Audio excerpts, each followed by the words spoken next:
மிதுன லக்னத்துல பிறந்தவரை பார்த்துடலாம். மிதுன லக்னத்தில் பிறந்தவர் முதல் தசை புதன் தசை லக்னாதிபதி தசையை எடுத்துக்கலாம். அதாவது லக்னாதிபதி தசை எப்ப யோகம் செய்யும்? லக்னாதிபதி தசை தான். லக்னம் 4க்கு அதிபதி தசை. இதே புதன் தனித்து நீச வலுவை பெற்று இருக்கிறார் 10ஆம் இடத்துல வாழ்க்கையில சிரமம். இல்ல குறைந்த ஸ்தான பலத்தோட 6ஆம் இடத்துல இருக்கிறாரா பிரச்சனை, 11ஆம் இடத்துல இருக்கிறாரா பிரச்சனை. ஆனா இந்த புதன் தனித்து வலுப்பது, தனித்து வலுத்தால் யோகம், தனித்து வலு யோகம். தனித்து வலுத்தா புதன் தசை நன்மைதான் போன. எந்த கிரகமே இல்ல, புதன் மட்டும் இருக்குன்னா நன்மை. கூடுதலாக சனி சுக்கிரன், ஒரே காம்பினேஷன் சனி சுக்கிரன். அடுத்ததாக குரு. சனி சுக்கிரன் குரு தொடர்புகளை பெறும்பொழுது புதன் தசை யோகம் பண்ணிக்கிறது. இதுல ஸ்தான பலம் குருவோட தொடர்பு கொள்ளும் போது மட்டும் புதனுக்கும் ஸ்தான பலம் நிகழ வேண்டும். அப்ப சனி சுக்கிரன் குரு தொடர்பிலே இருப்பது புதன் மகாதசை யோகம் பண்ண செய்ய வைக்கும். இது மிதுன லக்னத்துல பிறந்தவருக்கு. அது போல சந்திர தசை எப்ப யோகம் செய்யும்? 2க்கு அதிபதியா வரார். சந்திர தசை எப்பொழுது யோகம்? சந்திர தசை எப்பொழுது யோகம் பண்ணும்? சந்திரன் தனித்து வலுக்கலாமா? தனித்து வலுத்தாருன்னா குடும்பம் கொஞ்சம் லேட் ஆகும். ஆனா சந்திரன் தனித்து வலுப்பதும் நன்மைதான். கூடுதலாக இந்த சந்திரனோடு ஆதிபத்திய ரீதியிலே குரு பகவானுடைய தொடர்பு நன்மை, சுக்கிர தொடர்பு நன்மை.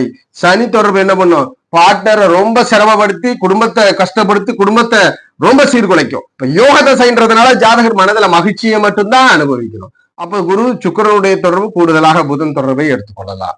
அப்ப குரு சுக்கிர புதன் தொடர்புகள் இருக்கும்பொழுது சந்திர தசை நன்மை. சந்திர தசையா யோக தசையாக மாற்றி விடுகிறது. அது போல சூரிய தசை எப்பொழுது நன்மை பண்ணும்? சூரிய மகாதசை எப்பொழுது நன்மை? சூரிய தசை மிதுன லக்னத்துல பிறந்தவருக்கு யோக தசையா இருக்கணும். சூரிய தசையில யோகம் நடக்கணும். இந்த சூரியன் 3க்கு அதிபதி, 3 தீரியாதிபதி தனித்து வலுப்பது நன்மை. சமூகத்துல நிறைய தெம்புகளையும் தைரியத்தையும் கொடுக்கும். புதன் சுக்கிரன் குருவோட தொடர்புல இருக்கிறது யோகா. இந்த புதன் சுக்கிரன் குருவோட தொடர்புல இருக்கும்போது மிதுன லக்னக்காரருக்கு சூரிய தசையை யோகம் பண்ண செய்ய வைக்கும். சூரிய தசையினால் நல்ல பலனும் நல்ல யோகத்தையும் பெறுகிறார். அது போல சுக்கிர தசை எப்பொழுது யோகம்? சுக்கிர தசையை இயல்பா சொல்றது 5, 12க்கு அதிபதியே சுக்கிரன் நல்லதை செய்வார், சுக்கிர தசை நல்ல தசை அப்படின்றதா. ஆனா சுக்கிர தசையும் சிரமப்படுத்தும். ஸ்தான பலத்தை சுகஸ்தானத்துல இருந்துட்டு திருமணம் நடக்காம குடும்ப வாழ்க்கை இல்லாம நிறைய மிதுன லக்னக்காரரை கஷ்டப்பட வைக்கிறது சுக்கிரன் தான். மனதில் அன்புகளுக்காக இயங்கக்கூடியது, குழந்தைகளுக்காக இயங்கக்கூடியது இந்த காரணங்கள் சுக்கிரன் தான். அப்ப சுக்கிரன் தனித்து வலுப்பது நல்லது, தனித்து வலுப்பெறுவது, தனித்து வலு யோகம். ஆனா ஸ்தான பலத்தை இழப்பது நன்மை அல்ல. நீசம் பெற்று ஸ்தான பலத்தை பகையோடு பெறுவது நன்மை அல்ல. ஆனால் இந்த சுக்கிரனோடு சனி புதன் இருப்பது யோகம்.